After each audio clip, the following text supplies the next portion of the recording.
How can a simple game with no story, no characters, and no good graphics end up being so addictive? Nightfall, this video will reveal the secret magic behind the classic game Tetris. Because there is actually an interesting psychological reason why it has survived for decades, why it holds Guinness World Records, and why it's even been called the happy birthday of computer games. But wait, before I tell you what the secret magic is, first let me tell you how Tetris got to this point. Our origin story begins in Russia. It was 1984 when a 29-year-old software engineer named Alexei Pajitnov was tasked with testing a new type of computer. To assess its power, he wrote a simple game. Alexei was inspired by his favorite childhood game, Pentominos, where the player has to assemble wooden shapes in a box.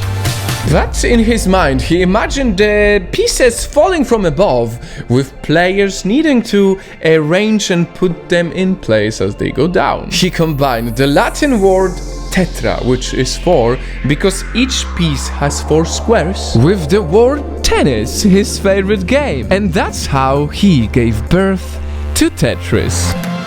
Look, the graphics were as dull as a calculator's, but this was a legend in the making. I saw how the pieces are rotated there. It was very funny to watch. And that was the moment when I think that the real-time game with those pieces would be something. After Alexei got hooked to what he just created, the word spread quickly. His programmer friends started copying and sharing Tetris on floppy disks. The game took over Moscow, and for better or worse, it actually crossed borders.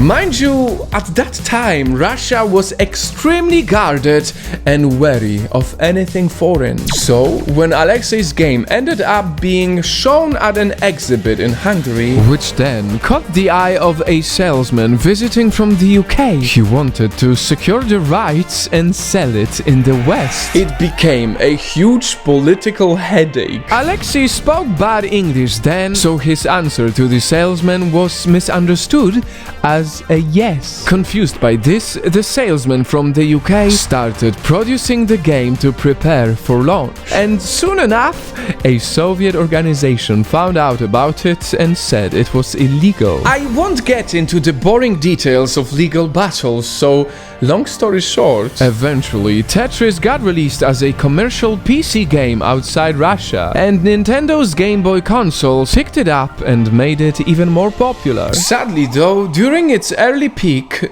Alexei made no money from royalties. It was only in 1995 when he started getting paid for what he deserved, and by the next year, Alexei finally co-founded the Tetris company.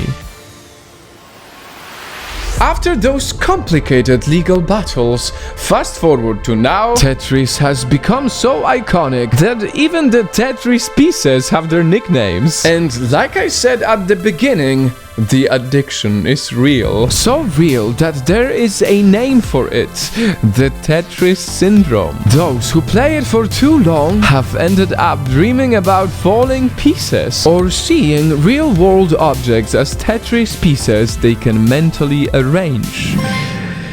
And finally, ladies and gentlemen, to answer our question, why is Tetris so addictive? Well, it's due to a psychological phenomenon called the Zeigarnik effect. Turns out, Tetris holds your attention because it keeps on creating unfinished tasks. Your brain cannot simply leave the game while it sees those rows with gaps. It taps into the human brain's nature of always looking for things to solve. So you continue to pile up those pieces, feeling satisfied with every line completed.